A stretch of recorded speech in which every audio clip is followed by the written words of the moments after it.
A community school is a school that is set up by the people in the community who have realized that their community has a need, which is a lack of a school for their children. So they'll come together and decide that they want to set up a school. They'll point out an area where the school is going to be held, where school will be taking place.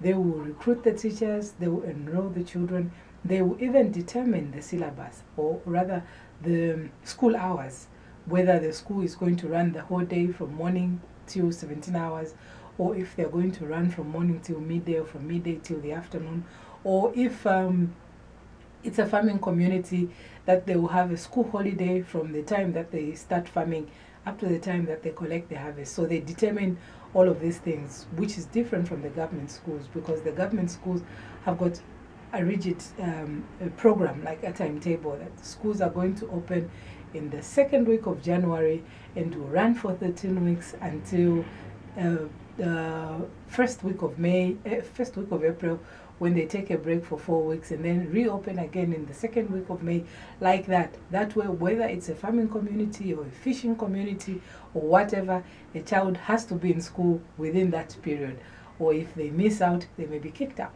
What I do in ROCS is that the community development coordinator, and I support the community empowerment aspect of the project, which entails training members of the school committees in their role as a committee that is running the school, and then in their roles as individual members of the committee, like what is expected of a chairperson, what is expected of a secretary and the treasurer, and the rest of the people that are in the committee.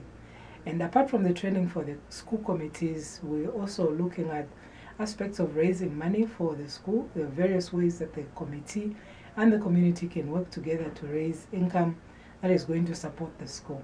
Well, Zambia has had its own share of unique problems. You see, when we had a change of government in 1991, there were a lot of things that happened because the new government sold a lot of the industries, and the new investors that came in actually had to take a lot of job cuts, and a lot of people suffered that, being declared redundant.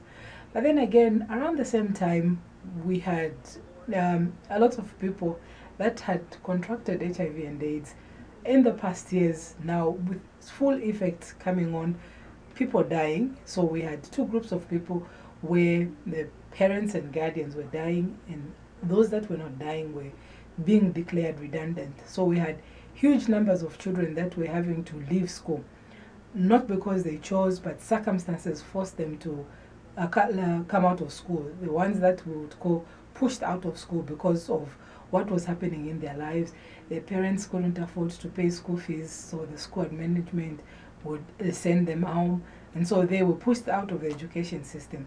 So these numbers were growing all over the place, especially around the Copperbelt province, which is basically a mining area, and in Lusaka, where a lot of industries were based, and all of these children being pushed out of school.